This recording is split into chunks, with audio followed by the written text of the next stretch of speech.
Does the Fed need to cut sooner than they're all talking about? They do not. And ultimately, Danny, I think 2024 is going to be marked as an expansion of the rally, or a rally of the rest, if you will, beyond just those magnificent 7 technology stocks that accounted for over 60% of the returns of the S&P last year. But that's not going to happen until the Fed starts cutting interest rates, and that likely won't happen until the second half of this year. The Fed needs to see evidence of the economy slowing. Really didn't get that in the fourth quarter of 2023. It slowed from the third quarter, but it still rose year over year. So I think they need 2 consecutive quarters of a slowing economy, which they're forecasting, before they feel comfortable cutting interest rates. Once they do, I see upside potential for both stocks and bonds. Okay, so that you're still bullish. You're not mentally scarred yet. No, I'm not mentally scarred just yet. Oh, boy. No, but herein lies the point. You look at some of these market moves, and it can get very frightening to step in at this kind of accelerated level on the equity market.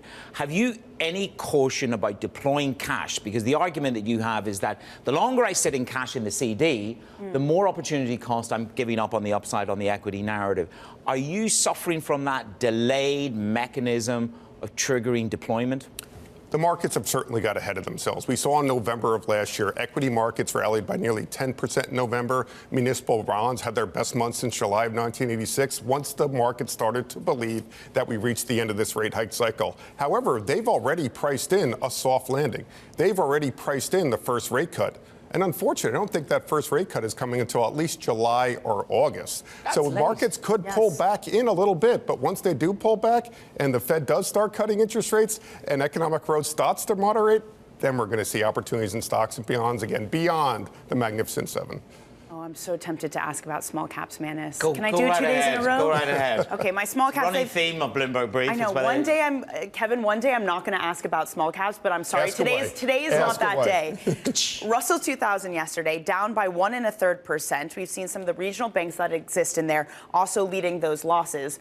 When is it safe for me to go in that small cap market? It really depends on which small caps we're talking about. One area that I really like in the small cap universe is biotech.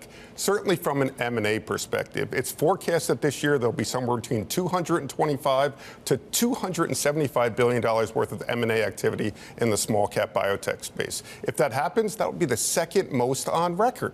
So some names that we hold within our Smart Trust UIT portfolios are names like Point Biopharma, Immunogen. These companies that are developing these innovative drug treatments to help treat cancer and other rare and chronic diseases. So I think that's an opportunity for investors to consider, but that doesn't necessarily mean that all small caps are worthy of consideration until the Fed starts cutting interest rates, provided that inflation continues to moderate. And that's probably what holds the Russell back until then. It's sort of show and tell. I mean, the Novartis deal yesterday was a great example. Very encouraging. Nearly $3 billion for Morphosis.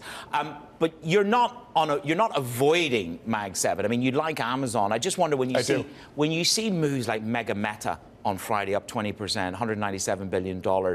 Do you just sort of go, I need to expand this? But you're long Amazon. Why are you long Amazon? And when you see moves like that, talk me through how that feels. Or when you look at that kind of move, you go, what should I do? Sure. Amazon's our favorite name within the Mag 7. It's in fact one of our largest holdings. I always consider Amazon to be the hub of the e-commerce ecosystem. Amazon had a great fourth quarter. Their revenue grew by 14% year over year. Earnings beat estimates. Revenues beat estimates. They provide a positive outlook going forward for the first quarter. But I still remain concerned about the U.S. consumer that's over-leveraged. How much longer can they continue to spend?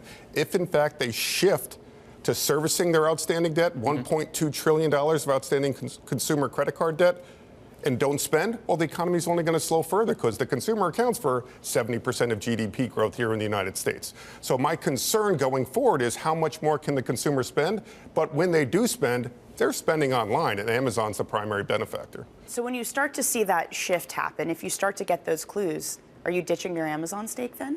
No, I'm certainly not going to ditch it. I don't know if I'm going to add as much to it, but there's still growth potential for Amazon. They continue to innovate, and there's other companies within the e-commerce ecosystem that continue to benefit, whether it's credit card companies, the delivery companies, the warehouses, the online access points. You spoke about small caps. We like small caps as well in the technology space, but in areas such as cybersecurity. I'm not going to go into artificial intelligence because that'll be a whole other segment, or robotics. A whole other show, Kevin. So there are opportunities there as well. When I listen to the conversation we've just had, you're worried about late arrival of Fed rate cuts. Yep. You're concerned about the consumer servicing their debt and perhaps pivoting to that. Yep. So what are we missing here? Because that sounds to me like something, it could be a soft landing, but it could be something much more corrosive. Absolutely. And I don't have a crystal ball. You don't have a crystal ball. Do I need to become slightly more tactically defensive now in advance of those smaller tail risks on the left and the right tail? Yeah, absolutely. My biggest concern for 2024 if the Fed stays too high for too long and exposes that U.S. consumer and the U.S. government, who are both over leveraged and could potentially push this economic slowdown into a recessionary period. I don't think that's going to happen, but for the next 6 months, markets are going to become more volatile, and investors would be wise to be a little bit more defensive over those next 6 months. Not try and time the market and go completely onto the sidelines, but become a little bit more defensive. And then once the Fed starts cutting rates, then you look for those growth areas of the markets and even income area markets that are still undervalued.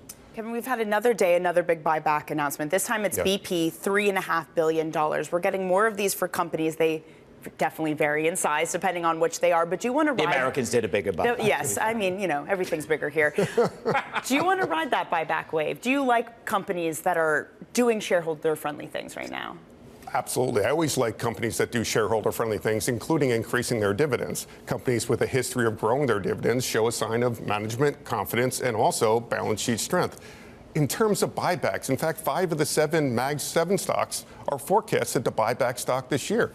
That could provide a tailwind for upside potential for those stocks as well. Tell me this, leave me with just one thought. Armati's running UBS, Credit Suisse combined. Can it ever stack up against Morgan Stanley here? Can it ever stack up against the Americas? I think it's a very different type of business in very different areas of the world. Could they stack up? They can compete very well and go against different segments of the market, but they're very different types of companies. Both have upside potential. Financials are going to have some choppiness until the Fed starts cutting interest rates, but once they do, expect those large cap financials to start doing very well.